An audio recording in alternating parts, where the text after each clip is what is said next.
6 ફૂટ સુધી પાંખોનો ઘેરાવો ધરાવતું પક્ષી માછીમાર તળાવ, નદી તેમજ પાણીવાળા વિસ્તારની આસપાસ જોવા મળે છે.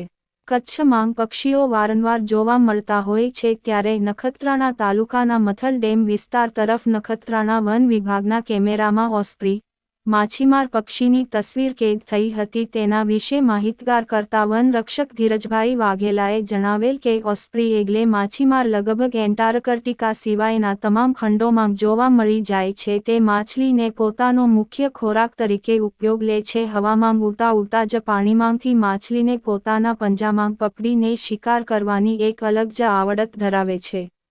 તેનો વજન 1.5 થી 2 કિલો સુધીનો હોય છે તેમજ ઉડતી વખતે તેના પાંખોનો ઘેરાવો 6 ફૂટ સુધીનો થઈ જાય છે.